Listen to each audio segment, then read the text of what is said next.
He's vowed to recover and continue his long march to Islamabad, but will Imran Khan return to power? I'm Andrea Sanke, and today's newsmaker is Imran Khan.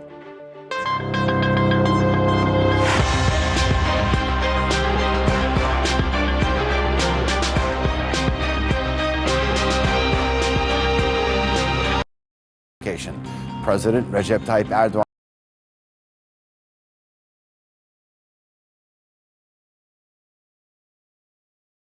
is Imran Khan.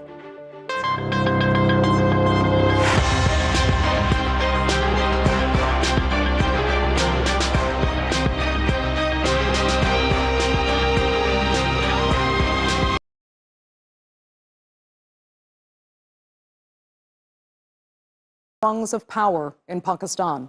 But Imran Khan is authorities refused to allow the asylum and independence to return to the top job, but his journey back is proving.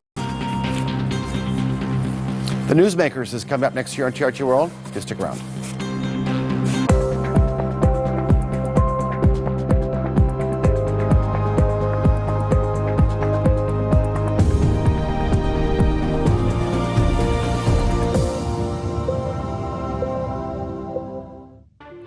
Shaking up the establishment. Surviving an attempt on his life, former Pakistani Prime Minister Imran Khan accuses the top power echelons of trying to kill him. He's vowed to recover and continue his long march to Islamabad, but will Imran Khan return to power? I'm Andrea Sanke, and today's newsmaker is Imran Khan.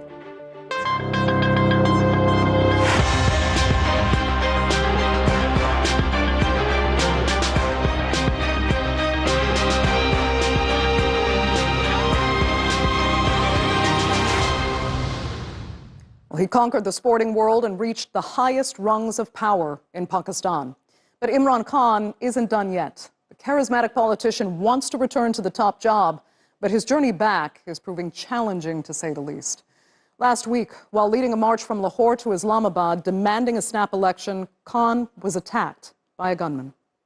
One man was killed and 10 others were injured. Khan proceeded to accuse 2 political opponents and a top intelligence official of orchestrating the attempt. He's now demanding a thorough and independent investigation. But the government says Khan's provided no evidence to back up his claims. Imran Khan's political career has been stacked with drama. After his Pakistan Tehreek-e-Insaf party won the most seats in 2018, the former cricket legend became prime minister. His promise to eradicate corruption and bring reform resonated with the Pakistani people. But inflation was rising, and so too was the national debt. The PM was struggling, and his opponents were desperate to oust him. In April, they succeeded, joining forces to remove him from power in a controversial and dramatic vote of no confidence. The no-confidence motion against the Prime Minister is the democratic weapon of this crowd. We always understand that democracy is the best revenge. So what better revenge could there be? The puppet was imposed on us, imposed on this nation, imposed on Pakistan. So we are using our democratic right to send back this Prime Minister.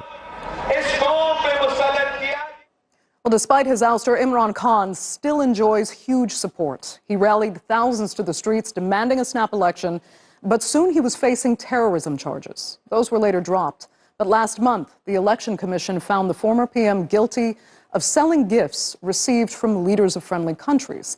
Now, Khan received a 5-year ban from holding public office. That's now under appeal. In the short order, which we have received till now, the Imran Khan has been disqualified for the time being.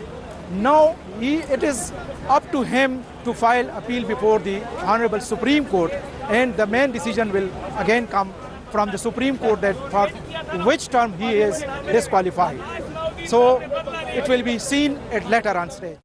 Well, disqualified or not, Imran Khan has vowed to fight on. So to what end? Joining me now to answer that from his residence in Lahore is the former Prime Minister of Pakistan, Imran Khan. Thank you so much for being with us and for taking this time while you are recovering. It's only appropriate to ask first how you're actually feeling, and I mean not only physically, but psychologically. What state has this shooting, this attempt on your life, actually left you in? Psychologically more determined than ever. I was expecting something to happen. I predicted this first 4 months ago when there was a plot against me. 4 people in closed room had made this plan to assassinate me. And this is way back in May, July, June at that time.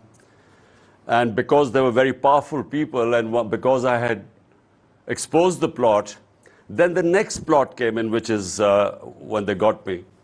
And that was to orchestrate this as if it is a religious fanatic who had bumped me off, so that attention would not be on those 4 powerful people. It would be on a religious fanatic. And so the whole sequence of events, how they first, a video was manufactured by a certain agency, and then a video which showed me as if I'm committing blasphemy, I'm hurting religious sentiments, and then how it is picked up by one of their journalists who then flashed it, and then it was on national, the government-owned television. They played that thing for a while, how I had upset the religious sentiments. Okay. And then the ruling party, the information minister, they picked it up. So it was all part of a plan to make it out that eventually some fanatic had killed me. Right. I understand you're talking about your own suspicions right now, and there are some very serious, really, discrepancies in what you've said versus what the government is saying and what they believe is evidence so far. Now, you put out a statement almost immediately after you were shot, directly blaming 2 government members and a senior intelligence official for the attempt on your life. You provided, as you just did again, some background and reasons for your accusation, but no solid evidence as they have demanded. And now I asked Shahid Haqqan Abbasi, another former prime minister who's with the ruling party, what he made of your accusation. I'd like you to hear his response. I think it's a tragedy that a person of Imran Khan's stature, who served as the Prime Minister of the country, would stoop so low to accuse the Prime Minister and the intelligence officers of being behind this shooting. The shooting took place in a province which his party controls. So I think it's time to investigate and see what was the motivation behind this shooting. The shooter has been arrested, and the truth should come out. I think for Imran Khan to speculate and try to gain political points out of this is something that is very much not acceptable. So a tragedy, he describes it as. Imran Khan, have your accusations potentially crossed a line here, and are you trying to gain political points? 3 points, Andrea. Number 1, my party right now, and all opinion polls would verify that, is by far the most popular party in Pakistan's history. We have won 75% of by-elections, where my party on one side, 13 parties, all the other parties on the other side. And with government support, establishment support, with the election commission favoring them, we won 75% of the by-elections. Out of 37, 29. It has the biggest we understand. support, I'm not. It is visible on the ground. Right. Hold on. I'm not debating the popularity of your party and of yourself. Hold on. I'm just sort of making my points one by one. So if it was for popularity, I wanted to blame someone for assassination. I don't need that sort of popularity. Number 2. What he's talking about, the Prime Minister and the Chief Minister, it is on record that to stop a protest against them in 2014-13, it was a famous model town massacre. The police fired into a crowd of people, killed 12, 60 got bullet wounds, and this is still case in the court. So, number 2, and then both these guys have extrajudicial killing on them. Number 3, and this is very important for you to understand.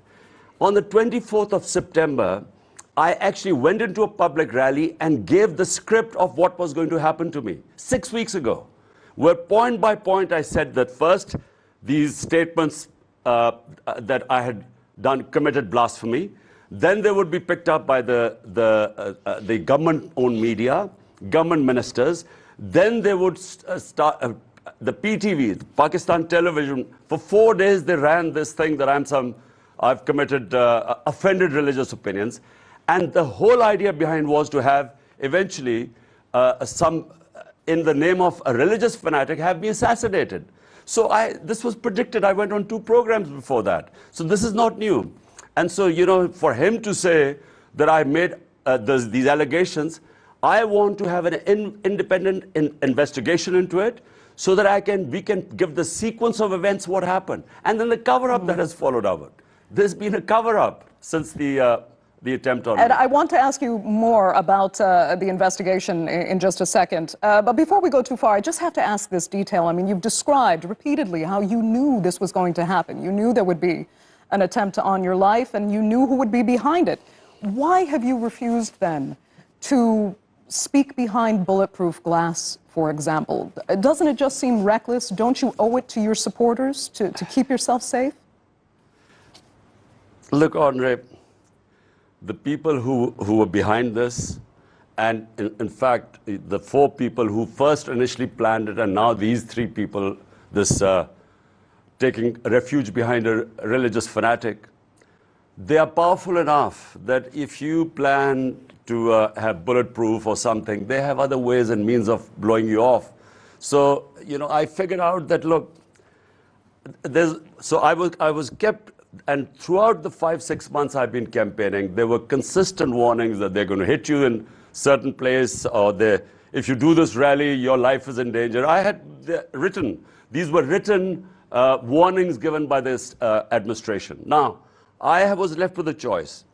Do I stop a campaign, the campaign for freedom, a genuine democracy and free and fair elections, or do I just sit at my home and allow this injustice to take place? So I decided, I took a decision that it doesn't matter, you know, if I have to go, but no way should a nation compromise on its independence. So the situation right now is that we are governed by criminals. These guys, 2 families who are governing us now, for 30 years they have been governing Pakistan. They have massive criminal cases on him. They've been in jail several times. There's material written against them and all in international media. So they've been plonked on us, and we are expected to accept this like a herd of sheep. So I decided I was going to be in the field against Fair enough. this. Fair enough. Yes, I mean, not only have you named, you know, precisely the people you suspect, including from these 2 dynastic families you've, as you know so well, but in the past, you've also said those very people are also supported by the United States. Let me ask if you think foreign powers now have a role in what is happening to you in this moment. What can outside powers do really? You know, it's a domestic issue. We have to sort it out domestically. Outside powers only influence you when you have weaknesses internally. And that's what they exploit. Then why did you think they were so active before? Way ahead. No, they're active because there were internal weaknesses. And the internal weaknesses came from within because, you know, for various reasons, it was decided that the regime needed to be changed. So therefore, so that's when the outside forces come in. But the question is, the way forward is only one. Genuine democracy. Allow the people of Pakistan to elect their own government. Let's not be dictated from outside or from any internal powerhouses who just plonk people, criminals on top of you, and then expect that, you know, like a herd of sheep, you should accept it. Right. That's what, so hence I've been campaigning for 6 months. No, I've gone all over the country. And, you know, the greatest pleasure for me is that after 26 years, I finally see the sort of political awareness that never existed before in my country. So we have and that's what scared these people who tried to kill me. You can definitely see it's been encouraging, at the very least, for the PTI. But let's talk about first the investigation now, because that will be crucial. going forward. We know Punjab police, the people in charge of where this assassination attempt took place, they've taken it upon themselves, actually, to lodge an investigation into your shooting. Is that good enough? I know you've said you want an independent investigation. Okay, so tell us why Punjab's investigation won't be good enough, and what do you actually want to see independently from investigators? In what form? Would they have to come from outside? So, Andre, number one, my party rules in Punjab. Punjab police is under my party. I am the ex-Prime Minister of Pakistan, and not just that.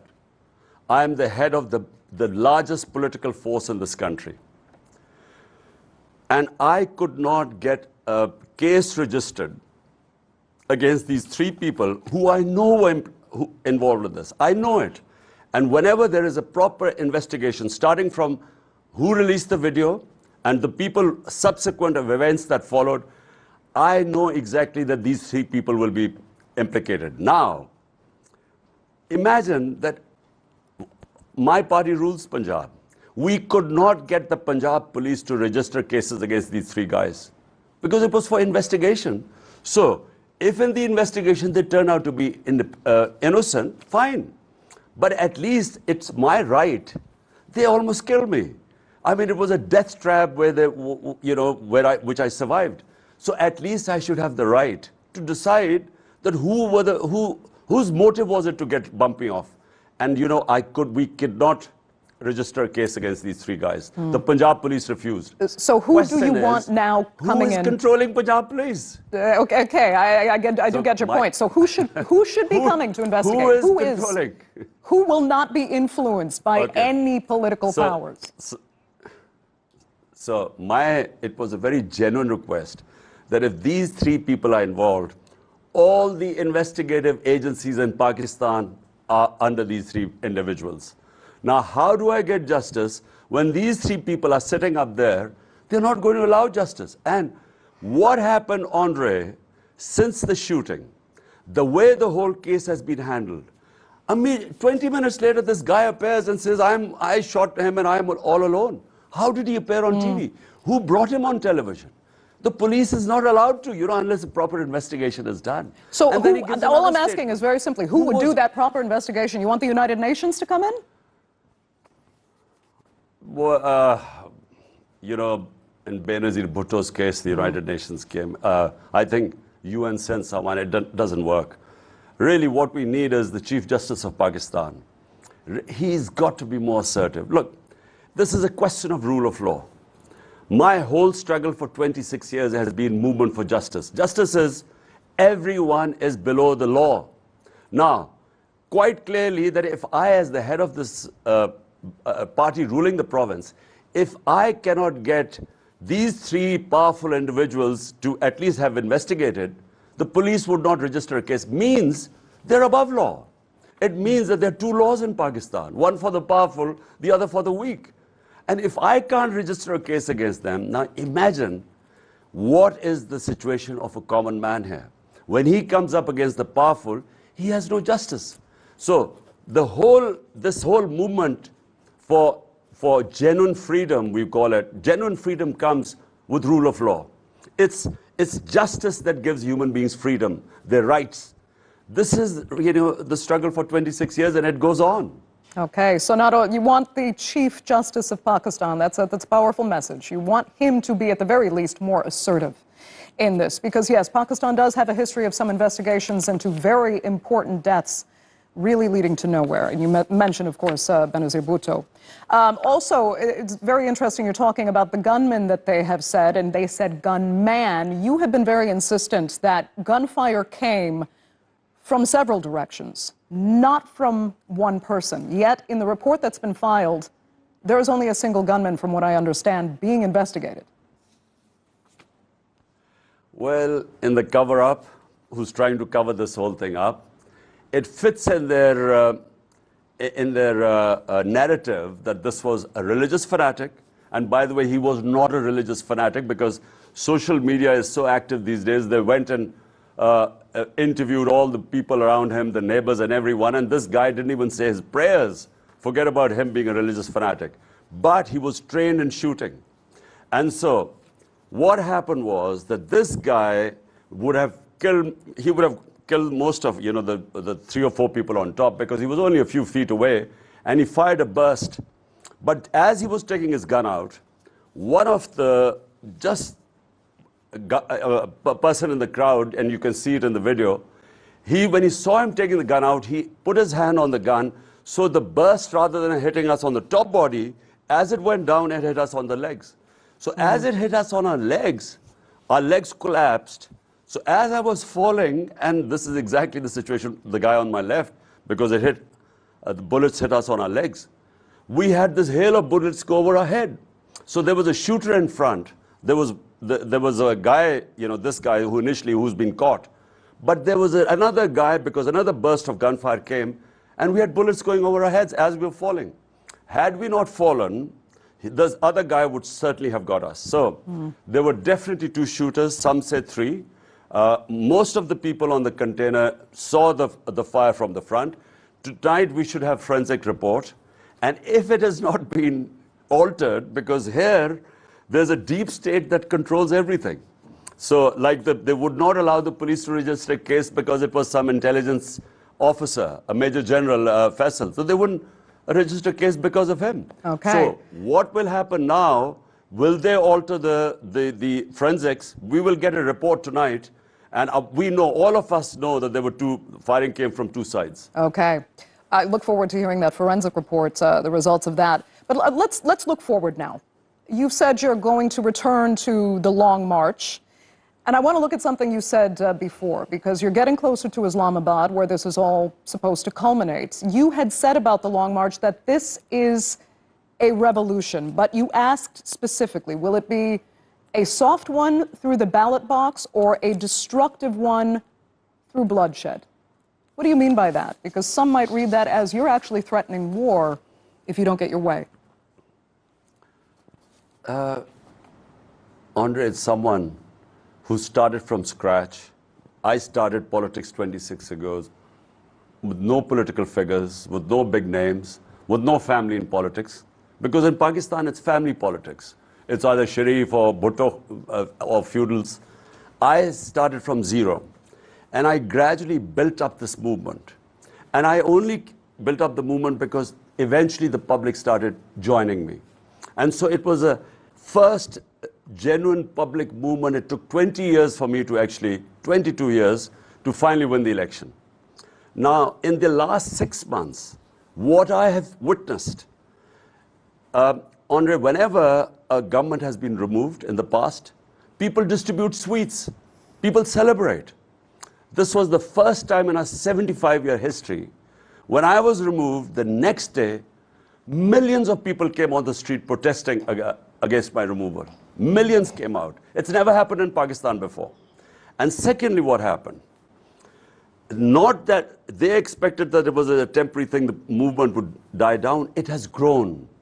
And again, I repeat, it's never happened that a government in opposition wins 75% of by-elections, despite all the establishment, the government machinery favoring the other side.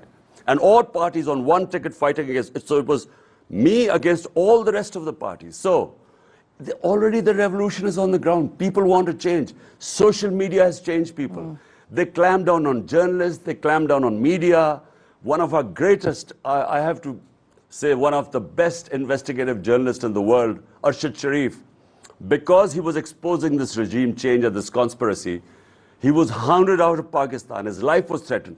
Eventually, they had him murdered in Kenya. So there was a clamp down on media, on my activists. They've tried to disqualify me. There were cases, terrorism case against me. But social media. Now, this is something you can't control. So social media has raised the level of awareness. So it's my belief now that change cannot be stopped in Pakistan. We have 2 ways. This genie of public awareness cannot be put back in the bottle. Either it will go the ballot way, which is the peaceful way, a soft revolution, or it will take the other way and out of everyone's control. Because it's a young population. Remember, Pakistan, 60% of our population is below 30. This is a young population, mobile savvy, aware of everything. The information cannot be stopped. And these are the people who are forcing the change in this country. Right. And nobody wants the bloodshed. So at the very least, can you wait a year for a scheduled election? Under two things. Number one, if there is a bloody revolution, which happened, for instance, our neighbor Iran went through a bloody revolution. It is destructive. It takes time. You never know which direction it would take. And it goes out of everyone's control, could lead to chaos. The only way forward is a peaceful revolution through the ballot box. And that's a constructive revolution. So we all pray that that's what happens. But my worry is that there's this entrenched mafias who do not want to, who've been hogging the resources of this country, the elite capture. But they still say they're in power, my worry is that and that they will hold an election time. next year. Can you wait for that election? So about the elections. Look, firstly, the country in 6 months, our economy has tanked. Business confidence in the latest survey is the lowest ever. Our growth rate is falling, our exports are falling, our remittances are falling, the trade gap is getting bigger. This is all documented. So the whole basis behind it, there's political uncertainty. No one knows what's happening. You cannot have economic stability unless you have political stability. Political stability can only come through elections. There's no other way, because when you have a government for 5 years, mandate, public mandate, that's how you start then getting business confidence. Investment doesn't take place if I'm not sure what's going to happen in 6 months or a year's time. So the only way out of this crisis are elections. Now, about we can wait because we're gaining by the day. Politically, electorally, it doesn't make any difference to us. But to the country, my fear is that we might actually default on our external payments. And that's what it is looking like right now. So, for the sake of Pakistan and all those people who care, who are in position of power, there is only one way out. Okay. Imran Khan, we will have to leave it there. I'd like to thank you so much again for taking time out of your recovery to speak to us, as we say in Turkish, geçmiş olsun. Thanks for being with us. That's all the time we have for this edition of The Newsmakers. Thanks to our viewers as well. Remember, you can follow us on Twitter, of course, and do be sure to subscribe.